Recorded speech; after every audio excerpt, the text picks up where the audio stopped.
원래 오늘은 여호수아서 8장부터 13장 사이의 말씀을 가지고 말씀을 전해야 되는데 아이성에 대한 말씀을 좀 전하고 싶었습니다. 근데 8장은 이미 모든 게 다 문제가 해결이 되고 하나님이 역사하시는 방법이기 때문에 저는 오히려 문제 제기가 됐던 여호수아서 7장 말씀을 가지고 오늘 말씀을 전하려고 합니다. 인생에서 반복적으로 일어나는 활동이 있습니다. 제가 몇 가지 예를 드릴 건데 어떤 활동인가 한번 생각해 봤으면 좋겠어요. 만약에 제가 영어 단어를 매일 30개씩 외우는 겁니다. 정말 그렇게 되기를 소망합니다. 30개씩 외우는 거예요. 제가 영어 단어를 30개씩 외우는데 외우고 나서 리스닝 테스팅을 보니까 제가 100점을 맞는 거예요. 근데 제가 어느 날 거리에서 외국 사람을 본 겁니다. 그래서 제가 외국 사람한테 헬로 이렇게 얘기했어요. 그랬더니 외국 사람이 막 저한테 영어로 계속 말을 시키는 거예요. 근데 당황스러운 건 그 외국 사람의 말을 다 알아듣겠는데 말을 못 하겠는 거예요. 말을 못 하겠는 거예요. 그럼 무엇이 문제일까요? 내 안에 영어 단어와 듣는 거는 정말 열심히 했는데 말하는 훈련을 안 한 거죠. 그 영어가 밖으로 나가는 훈련을 안 한 겁니다. 또 다른 거 이겁니다. 시골 산골에 매일 빗자루로 방을 청소하시는 노부모에게 자녀가 최신형 유선 청소기를 선물로 한 거예요. 노부모님들이 처음 본 거니까 청소를 하려고 이제 이 흡입 스위치를 올렸는데 작동이 안 되는 거예요. 아무리 올려도 작동이 안 되는 거예요. 해도 안 되니까 자녀를 불렀어. 야, 이거 해도 안 된다. 봤더니 전기 코드를 안 뺀 거예요. 코드를 뽑아서 콘센트에 꽂아야 되는데 안 꽂은 거예요. 뭐가 문제예요? 전기를 모르는 거예요. 공급되어지는 전기를 몰랐던 거예요. 그래서 좋은 기계를 쓰지 못했던 거죠. 어느 집에서 강아지를 키웁니다. 강아지를 키우는데 집에 누가 방문해서 초인종을 누르면 그 초인종이 울릴 때마다 간식을 하나씩 주는 거예요. 강아지에게. 그랬더니 이걸로 계속 훈련했더니 어느 날 초인종이 울리는데 간식을 주지 않아도 벌써 강아지는 내 앞에서 침을 계속 뚝뚝뚝 흘리는 거예요. 왜 흘립니까? 초인종만 들리면 간식이 온다라는 이 반응이 있었기 때문에 벌써 외부적으로 침이 흘리는 반응이 나타나는 거죠. 앞에서 다 말씀드린 이 활동이 뭐냐면 오늘 제목처럼 인풋과 아웃풋입니다. 인풋과 아웃풋. 사실 우리 삶을 보면 대부분 이 작용일 거예요. 인풋과 아웃풋. 내 안으로 들어오는 상황이 있고 내 밖으로 나가는 상황이 있습니다. 아까 청소기도 말씀드렸지만 청소기도 마찬가지 전기가 들어와야 공기를 빨아들일 수 있는 활동이 있는 겁니다. 영어 단어를 외웠다면 말을 하는 훈련을 해야 완벽하게 회화를 하는 거죠. 그러니까 인풋이 있으면 아웃풋이 있는 겁니다. 근데 우리 신앙생활에도 이 인풋과 아웃풋이 상당히 중요합니다. 저는 그래서 오늘 말씀에서 이 인풋과 아웃풋의 중요성을 같이 나누려고 해요. 오늘 본문 말씀에서 보면 아이성 전쟁에 대해서 나오는데 그 전반적인 상황을 정리해 보면 이렇습니다. 이스라엘 백성들이 하나님의 방법으로 맨 처음 여리고성을 점령을 했죠. 우리 지난주 말씀입니다. 여리고성을 점령을 했습니다. 그리고 다음 성이 아이성입니다. 여호수아가 정탐꾼을 보냈습니다. 아이성에게 정탐꾼을 보냈어요. 한번 갔다 와봐. 근데 정탐꾼이 가서 보니까 큰 여리고성을 무너뜨리고 나니까 아이성은 아무것도 아닌 거예요. 정말 작게 보이는 거죠. 그래서 정탐꾼이 여호수아에게 야, 아이성은 작습니다. 그래서 다 올라갈 필요 없고 한 2-3천 명만 올라가면 될 것 같습니다. 이렇게 보고를 해요. 그래서 여호수아가 2-3천 명만 3천 명 정도만 올려 보냅니다. 그런데 그 3천 명이 올라갔다가 결국에 어떻게 됩니까? 그 아이성 사람들에게 지고 36명이 죽고 이스라엘 백성들이 도망쳐 내려옵니다. 어쩌면 이 전쟁 스토리가 너무나 그냥 당연한 스토리입니다. 어쩌면 계속 전쟁을 치르는 나라들은 이러한 전쟁들은 수도 없습니다. 근데 이 상황은 좀 달라요. 이 패배에서는 아주 상당히 중요한 신앙생활이 담겨 있습니다. 요즘 사람들 한번 볼까요? 요즘 사람들 안에는 여러 가지 문제들, 어려움들이 있습니다. 요즘 사람들이 정말 투자를 열심히 해요. 주식이 됐든, 가상화폐가 됐든, 빚을 내면서 투자를 합니다. 근데 이럴 수 있죠. 살아가다 보면 투자를 할 수 있죠. 근데 신기한 건 뭐냐면 다른 사람들은 다 잘 되는데 성도들이 안 되는 경우가 있습니다. 성도들이 어디 투자하면 항상 까먹는 사람들이 있어요. 뭐 이런 어려움 가운데 사는 사람도 있고, 또 성공해 보겠다고 열심히 스펙을 준비하는 사람들이 있습니다. 우리 청년들 같은 경우에는 열심히 스펙을 준비합니다. 근데 정작 인생의 방향을 잘못 선택한 거야. 그래서 그동안 자기가 준비했던 스펙을 하나도 쓰지 못한 거예요. 그러면서 인생의 좌절을 경험하게 되는 거죠. 또 가정을 보면 가정에 문제가 다 있습니다. 어느 가정이나 문제가 다 있어요. 그러나 그 가정의 문제는 사랑으로 해결해야 되지, 그냥 의무와 책임으로만 관계를 유지하다 보면 무너질 수밖에 없어요. 또 어떤 성도는요, 내가 해야만 한다는 그 강박에 빠진 사람이 있습니다. 내가 꼭 해야 돼, 꼭 잘해야 돼, 이 강박에 사는 사람이 있습니다. 이런 사람은 뭐 일만 하다가, 뭐 일하다가도 그 일도 제대로 안 되지만 열심히 일하면서 그냥 내 안에서 지치고 마음도 상하는 번아웃이 오게 됩니다. 또 어떤 사람은 열심히 일하다 보니까 스트레스를 받는 거예요. 그러니까 이 스트레스를 어떻게 풀까?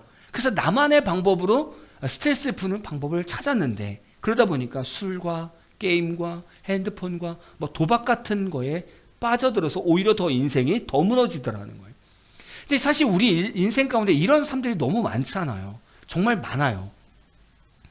근데 사람들이 뭐라고 얘기하냐면 그냥 뭐 인생 살다 보면 이럴 수 있지, 이런 어려움이 있을 수 있지, 이런 풍파가 있을 수 있지, 뭐 다 인생 그런 거 아니야 라고 그냥 지나갑니다. 근데 그렇지 않아요. 인생에는 그냥 문제가 생기지 않아요. 특히 성도들 삶에는 그냥 문제가 생기지 않아요.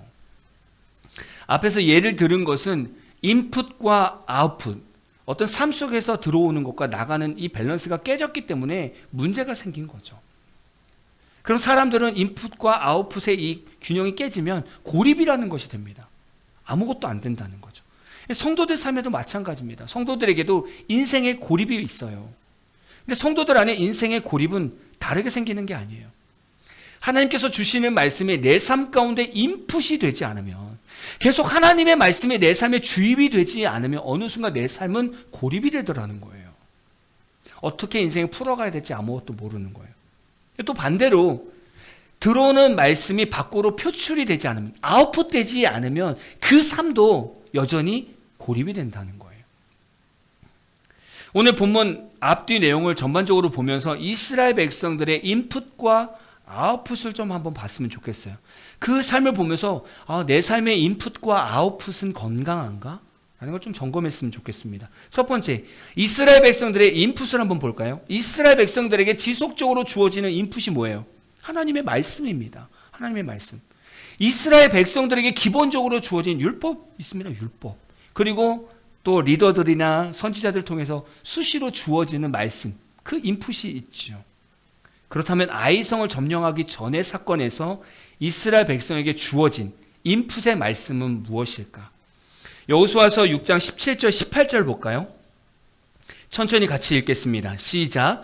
이 성과 그 가운데에 있는 모든 것은 여호와께 온전히 바치되 기생 라합과 그 집에 동거하는 자는 모두 살려주라. 이는 우리가 보낸 사자들을 그가 숨겨 주었음이니라. 너희는 온전히 바치고 그 바친 것 중에서 어떤 것이든지 취하여 너희가 이스라엘 진영으로 바치는 것이 되게 하여 고통을 당하게 되지 아니하도록 오직 너희는 그 바친 물건에 손대지 말라. 지금 여호수아가 이스라엘 백성들에게 뭐라고 얘기했냐면, 우리가 여리고성과 전쟁하면 분명히 이길 건데 이기면 그 안에 있는 거 너희도 손대지 마. 다 하나님께 바칠 거야. 다 하나님 거니까 손대지 마라고 명령을 내리는 거예요. 여호수아가 이렇게 명령을 왜 내렸을까? 어떤 하나님의 말씀에 근거가 있어서 이 말씀을 했을까라는 거죠. 출애굽기 23장 19절 볼까요? 같이 천천히 읽어봅니다. 시작. 내 토지에서 처음 거둔 열매의 가장 좋은 것을 가져다가 너희의 하나님 여호와의 전에 드릴지니라. 너는 염소 새끼를 그 어미의 저주로 삼지 말지니라. 신명기 26장 2절 보겠습니다. 내 하나님 여호와께서 내게 주신 땅에서 그 토지의 모든 소산의 만물을 거둔 후에 그것을 가져다가 광주리에 담고 내 하나님 여호와께서 그 이름을 두시려고 택하신 곳으로 그것을 가지고 가서. 이스라엘 백성에게 이미 인풋된 하나님의 말씀 중에 지금 방금 이 두 가지 말씀은 첫 열매에 대한 말씀입니다. 첫 열매. 너희가 첫 열매를 거두면 그건 다 하나님 거니까 하나님께 드려. 첫 열매에 대한 말씀이에요. 그러니까 여리고성을 점령하는 것은 이스라엘 백성의 첫 전쟁입니다. 그리고 첫 승이고 가나안 땅에서 그다음에 성의 전리품이에요. 그래서 이스라엘 백성의 첫 열매가 되기 때문에 여호수아는 하나님께 드리자고 얘기한 거예요. 그러니까 여호수아는 이 말씀을 따르기 위해서 여호수아서 6장 17절 18절에 이스라엘 백성들에게 야 우리가 여리고성 전쟁에서 이길 건데 거기 전리품 너희들 아무것도 취하면 안 돼. 다 하나님 거야. 그렇게 해서 명령한 겁니다. 그런데 여리고성의 전쟁이 끝나고 이스라엘 안에서 어떤 일이 생겼는가? 여호수아서 7장 20절 21절입니다. 읽어볼까요? 시작. 아간이 여호수아에게 대답하여 이르되 참으로 나는 이스라엘의 하나님 여호와께 범죄하여 이러이러하게 행하였나이다. 내가 노력한 물건 중에 시날산의 아름다운 외투 한 벌과 은 200세겔과 그 무게가 50세겔 되는 금덩이 하나를 보고 탐내어 가졌나이다. 보소서 이제 그 물건들을 내 장막 가운데 땅 속에 감추었는데 은은 그 밑에 있나이다 하더라.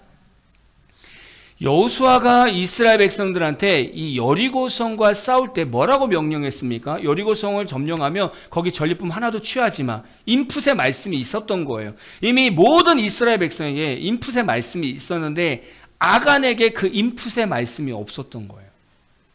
그래서 아간은 자신의 욕심으로 하나님 것을 취하게 된 겁니다. 그래서 하나님께서는 자신의 것을 훔친 아간을 추적해서 찾으시고 징계하신 거예요. 여러분 이스라엘 안에 주어진 인풋의 말씀이 있잖아요. 근데 순종하지 않게 되자 이스라엘 백성의 생활 속에서 변화가 생기더라는 거예요. 쉽게 보였던 아이성의 전투 보십시오. 누가 봐도 되게 작은 성이래요. 근데 가서 이스라엘 백성이 36명이 죽게 됩니다. 근데 이 전쟁이 아이성의 전투력이 강해서 진 게 아니에요. 하나님께서 막으신 거예요. 이스라엘 백성 안에 그 아간 안에 하나님의 인풋 말씀을 순종하지 않았기 때문에 하나님께서 아이성 전투를 막은 거예요. 이스라엘 백성들은 지금 이 아이성 실패를 경험하면서 인생의 좌절과 인생의 고립감을 경험했을 겁니다. 여러분 이 이스라엘을 한번 생각해 보면 기가 막힙니다. 왜냐하면 구약 시대 때 보면 계속 하나님께서 직접 말씀하시고 또 리더를 세우셨으면 리더에게 직접 말씀하시고 이제 모세를 통해서 율법이 주어졌으니까 그 율법이 이제 이스라엘 백성에게 주어지고 율법책이 생기고 그리고 이제 선지자가 생겨서 이제 하나님의 말씀을 대언하고 이스라엘 백성 삶을 보면요 인풋이 진짜 많아요. 정말 하나님의 말씀이 이스라엘 백성 안에 충만하게 계속 임해요. 그러니까 이스라엘은 자신들에게 인풋 들어오는 이 말씀으로만 잘 살아도 이스라엘 백성은 그냥 풀리는 인생이 되더라는 거예요. 근데 지금 이 땅에 있는 우리 기독교인들에게 똑같습니다. 기본적으로 주어진 인풋이 뭐예요? 성경이에요. 성경. 근본적으로 지켜가야 하는 성경 말씀이 우리에게 주어졌다는 거예요. 그러니까 성도는 성경을 읽어야 합니다. 그죠? 성경을 읽을 때 하나님의 뜻을 발견해야 됩니다. 그리고 우리가 이렇게 매주 듣는 설교를 통해서 그 말씀을 통해서 내가 깨달아진 그 말씀을 가지고 우리가 결심해야 됩니다. 그리고 우리가 매일 아침에 저는 묵상을 남기고 또 우리 교회에서 새벽 예배를 드리지만 매일 새벽 예배 드리는 성도들은 그날 주시는 말씀을 인풋 받아서 그 말씀대로 오늘 하루 살아가는 겁니다. 지금의 성도들에게도 끊임없이 주어지는 인풋의 말씀이 있어요. 계속 주어집니다. 근데 이 말씀을 듣고 순종하지 않으면 그때부터는 삶과 말씀이 분리가 됩니다. 그래서 성도는 이것도 저것도 아닌 상태가 되는 거죠. 이 상태가 되면 성도는요, 뭘 해도 망하게 되거나 계속 빚만 지게 됩니다. 우리는 오늘 말씀을 통해서 첫 번째 점검해야 되는 게 인풋의 말씀입니다. 인풋. 오늘 나는 성경을 읽고 있는가? 또 읽은 성경에서 내게 주신 하나님의 말씀을 나는 발견했는가? 오늘 내가 들은 새벽 설교를 통해서 어떤 하나님의 말씀을 발견했는가? 이번 주 주일 설교를 통해서 나는 지금 어떻게 살아가고 있는가? 계속 인풋의 이 말씀을 우리는 계속 점검해야 돼요. 하나님의 말씀이 내 귀에 들리는 것이 바로 인풋의 말씀입니다. 그러니까 들리는 게 먼저인 거예요. 하나님의 말씀이 우리 귀에 들리지 않으면 우리 인생은 교회에 나와도 인생은 풀리지가 않아요. 그리고 들리는 말씀이 있다면 그것을 기억하고 행동으로 순종해 나가는 것이 중요합니다. 그래서 두 번째, 아웃풋의 삶을 점검해야 돼요. 지금 방금 제가 앞에서 말씀드린 것처럼 내게 들리는 인풋의 말씀이 있다면 이 말씀이 내 안에서 순종이 되어서 내 삶 밖으로 흘러나가는 아웃풋의 삶이 있어야 됩니다. 흘러나가야 되죠, 당연히. 여호수아서 7장 3절 볼까요? 같이 읽어보겠습니다. 여호수아에게로 돌아와 그에게 이르되 백성을 다 올라가게 하지 말고 2-3천 명만 올라가서 아이를 치게 하소서. 그들은 소수이니 모든 백성을 그리로 보내어 수고롭게 하지 마소서. 네, 이거는 정탐꾼이 여호수아에게 말했던 보고입니다. 이 아웃풋의 삶의 기본적인 신앙생활은 하나님께 묻는 겁니다. 하나님께서 내 안에 공급해 주시는 말씀이 있다면 우리는 무엇을 하든지 하나님께 묻는 거예요. 기도하면서 묻는 거예요. 여러분, 아이성 이 전투를 한번 생각해 보세요. 지금 정탐을 갔던 정탐꾼이 여호수아에게 말한 거예요. 야, 갔다 와보니까 작은 성이니까 한 2-3천 명만 올라가면 될 것 같아요. 이렇게 평가를 한 겁니다. 여기서 여호수아가 하나님께 물어봤다면 어떻게 스토리가 바뀌었을까? 하나님, 정탐꾼이 아이성을 정탐하고 와서 보니 2-3천 명만 올라가면 될 것 같다는데 하나님 어떻게 하면 좋겠습니까? 라고 물어봤다면 하나님은 어떻게 했을 것 같아요? 여호수아야, 지금 그게 문제가 아니야. 너희들 안에 지금 아간의 죄가 있어. 내 것을 훔친 자가 있어. 그것부터 해결을 해야 돼. 라는 말씀을 하시지 않았을까? 그렇게 물어봤다면 36명이 죽지 않아도 됐다는 거예요. 그러니까 실패를 맛보지 않아도 됐었던 거죠. 하나님께 한 번만 물어봤다면, 뭘 하기 전에 하나님께 한 번만 물어봤다면 우리는 그런 실패를 맛볼 필요가 없었던 거예요.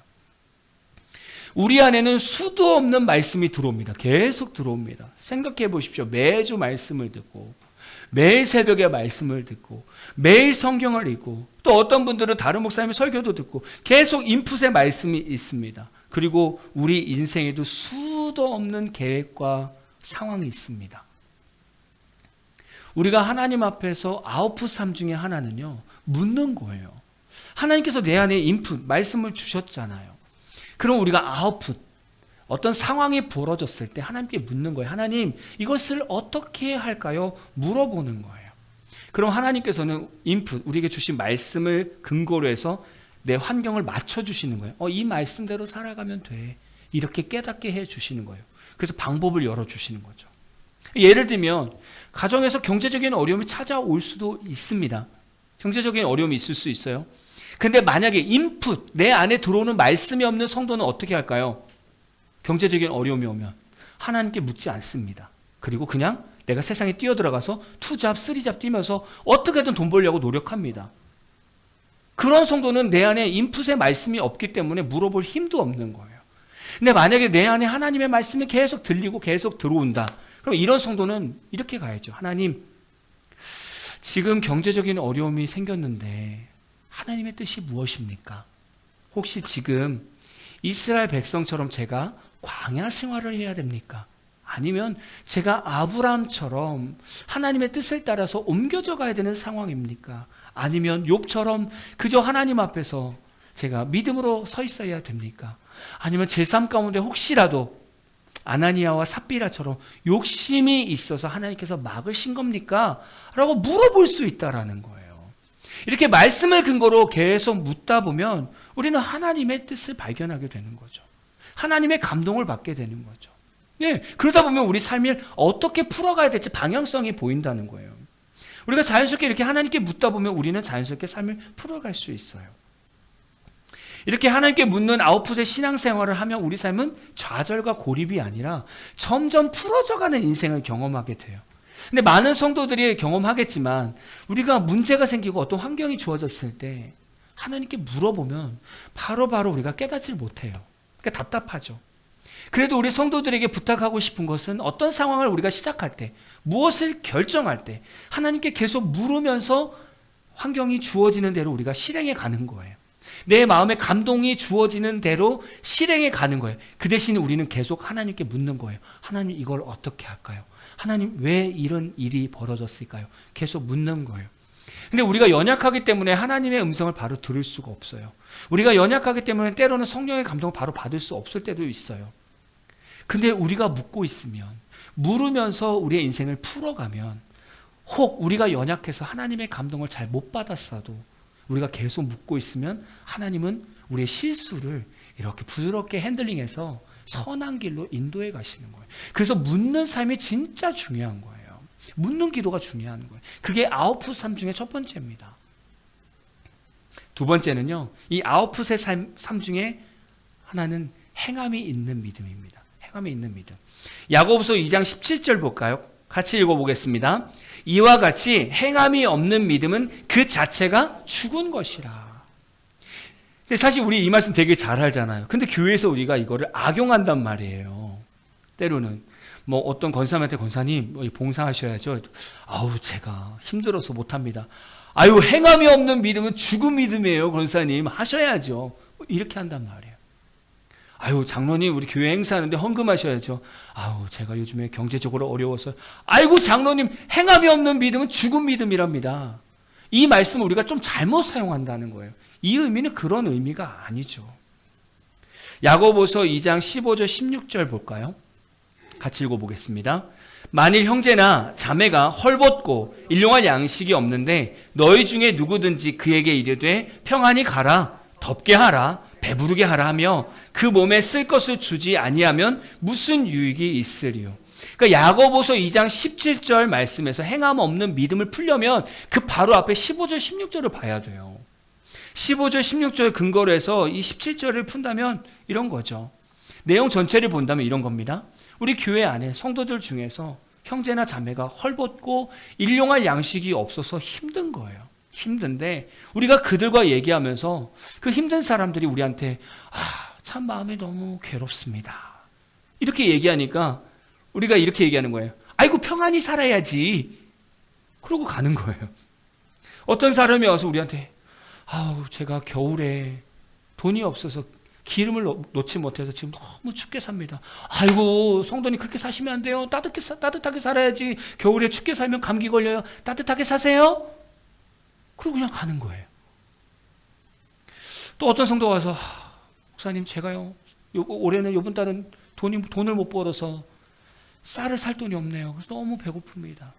그랬더니 옆에 있는 성도가 집에 먹을 거 하나도 없어요. 뭐라도 있으면 꼭 드시면서 일하세요. 이러면서 또 가는 거예요. 이게 행함이 없는 믿음이라고요. 이게 행함이 없는 거라고요. 이 말도 안 되는 거잖아요. 아니 내 성도가 내 형제 자매가 춥대요. 배고프대요. 아니 마음이 힘들대요. 그럼 어떻게 줘야 돼요? 도와줘야 되잖아요. 사랑을 얘기하는 겁니다. 사랑. 여기서 행함 없는 믿음은요, 우리가 생각하는 믿음을 넘어서 하나님의 사랑을 얘기하는 거예요. 하나님의 사랑 실천. 그걸 행하라는 겁니다. 그게 아웃풋이에요. 어쩌면 성도들에게 가장 큰 아웃풋은 이겁니다. 우리가 수없는 설교와 말씀을 읽고 듣는 이유가 뭐예요? 우리가 말씀을 왜 듣습니까? 왜 읽습니까? 하나님의 사랑과 하나님의 뜻을 우리 삶 가운데 어떻게 이루어갈 것인가? 또 깨닫기 위해서 우리는 말씀을 듣고 읽는 거잖아요. 우리는 말씀을 읽습니다. 또 설교를 듣습니다. 그리고 우리는 하나님을 믿는데 우리의 신앙이 말에만 있다면, 그냥 말에만 있다면 우리는 이 아웃풋의 신앙이 닫힌 거예요. 막혀 있는 겁니다. 그러니까 외부로 사랑의 출력이 되지 않는 믿음인 거죠. 이런 믿음은 아무 의미가 없습니다. 여러분 우리가 예수를 믿고 있는데 예를 들면 우리 교회 성도들 안에 과거에 너무 치부가 있어요. 아픈 치부가 있습니다. 근데 그거를 어떤 성도가 알게 된 거예요. 그리고 나서 다른 데 가서 마치 기도를 부탁한다는 말처럼 우리 같이 우리 저 성도를 위해서 기도하자라고 하면서 저 성도가 근데 이런 과거가 있대 라고 얘기하는 거예요. 여러분 그 얘기를 들으면 그 얘기가 돌아서 결국 그 치부가 있는 성도는 교회 생활 못해요. 상처입니다.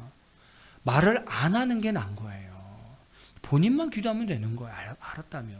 근데 많은 교회에서 이 부분을 정말 많이 놓칩니다. 그래서 말 때문에 상처받는 사람들이 진짜 많아요. 말 때문에. 사랑이 있으면 이렇게 하지 않아요. 사랑이 있으면. 또 교회 안에서 힘들고 어려운 성도가 옆에 있습니다. 그러면 그 사람한테는 신앙적인 조언도 필요하지만 실질적인 도움도 필요한 거예요. 예전에 제가 집사 생활하면서 정말 힘들 때가 있었어요. 얼마나 힘들었냐면 늘 말씀드리지만 지갑에 1,000원 한 장 없을 때가 몇 달 이상 있었어요. 진짜 1,000원 한 장이 없었어요.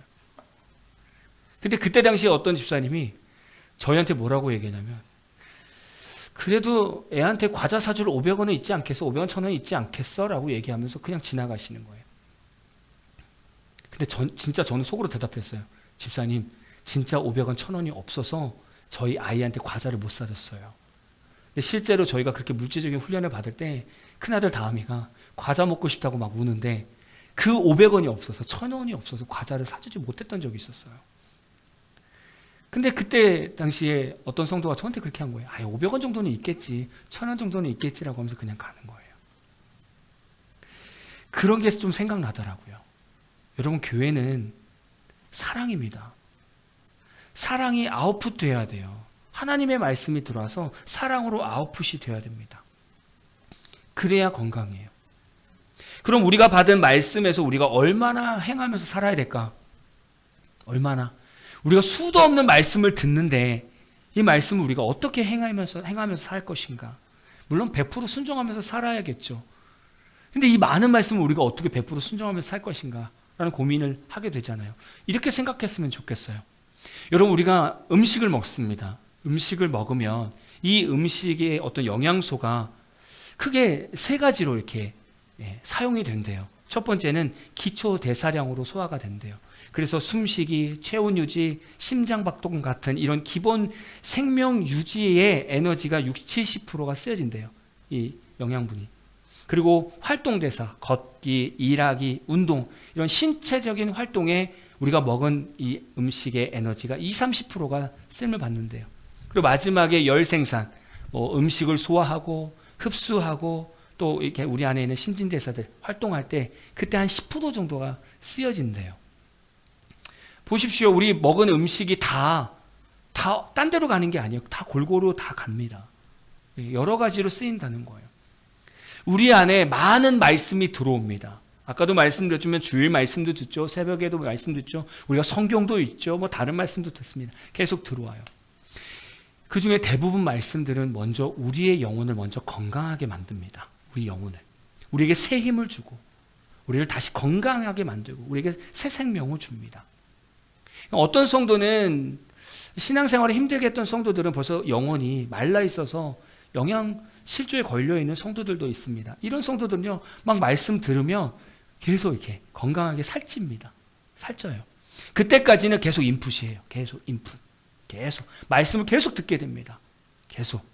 근데 계속 들어서 이제 내 마음이 건강해지고 이제 하나님으로 가득 차면 그때부터는 내 안에 성령께서 뭘 하냐면 말씀이 들어오면 이제는 너도 이 말씀대로 아웃풋, 다른 사람들에게 사랑을 주고 이제 너도 하나님한테 물어보면서 어떻게 살아가야 되는지 인생을 그렇게 살아가렴. 그래서 인풋의 삶이 생기는 거예요. 그래서 우리가 말씀으로 잘 채워지면 그때부터는 이웃을 사랑하는 에너지가 생기게 됩니다. 네. 그게 성령 충만이라고 표현하는 거죠. 내 안에 말씀이 가득 채워지는 게 성령 충만인 거고 성령 충만해지면 나도 모르게 자꾸 내 지체들에게 눈이 가잖아요. 누가 도움이 필요할까? 자꾸 이렇게 가잖아요. 그게 인풋과 아웃풋이 건강하게 딱 밸런스가 잡힌 거라는 거예요. 제가 주일 말씀을 보통 대략 한 30분 정도 전하게 됩니다. 여러분, 이 30분 모든 말씀 다 기억납니까? 그렇지 않아요. 듣다 보면 어떤 한 문장이 내 마음에 꽂힐 수도 있어요. 그게 하나님이 지금 여러분에게 말씀하신 거예요. 그러면 그 말씀을 가지고 내 안에 인풋하고 그 말씀으로 내가 묵상하면서 이제 아웃풋, 이 말씀을 내가 세상에서 어떻게 실천하고 내가 어떻게 이웃에게 사랑을 나눌 것인가, 그렇게 아웃풋이 되어야 합니다. 이것이 건강한 신앙생활입니다. 내 삶에 들어오는 말씀이 없다면, 만약에 우리 삶에 인풋의 말씀이 없다면 우리 삶은 우리 영은 계속 메마를 겁니다.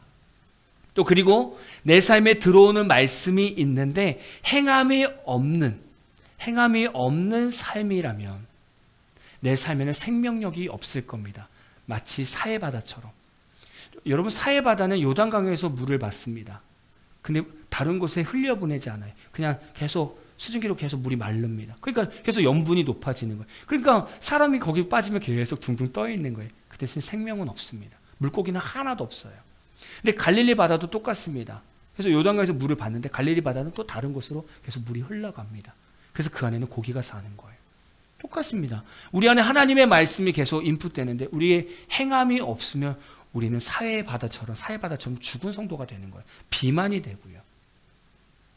아무 능력 없는 성도가 됩니다. 근데 반대로 내 삶에 말씀이 없는데, 인풋에 말씀이 없는데 자꾸 뭔가 행동을 한다? 마치 은혜가 있는 사람처럼, 성령 충만한 사람처럼 스스로가 그렇게 행동을 한다. 그럼 어떻게 될까요? 내 열심에 빠지는 거야. 내 열심. 교만해지는 거죠. 이런 성도는 교회에서 무언가를 했을 때 내가 한 것을 인정받고 싶어 해요. 드러나길 원하는 거예요. 이런 성도는 인풋의 말씀이 없는 거예요. 그래서 그런 성도가 되는 겁니다. 여러분 삶이 하나님이 이끄시는 승리의 삶이 되고 싶습니까? 그러면 여러분 인풋과 이 아웃풋, 이게 아주 균형을 잘 잡아야 돼요.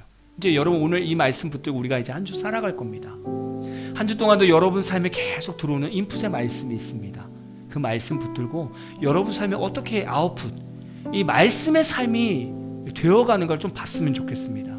혹시 행함이 없는, 사랑으로 나가지 않는 삶이 있다면 여러분 계속 내보내셔야 돼요. 그래야 여러분 영혼이 살아나는 겁니다.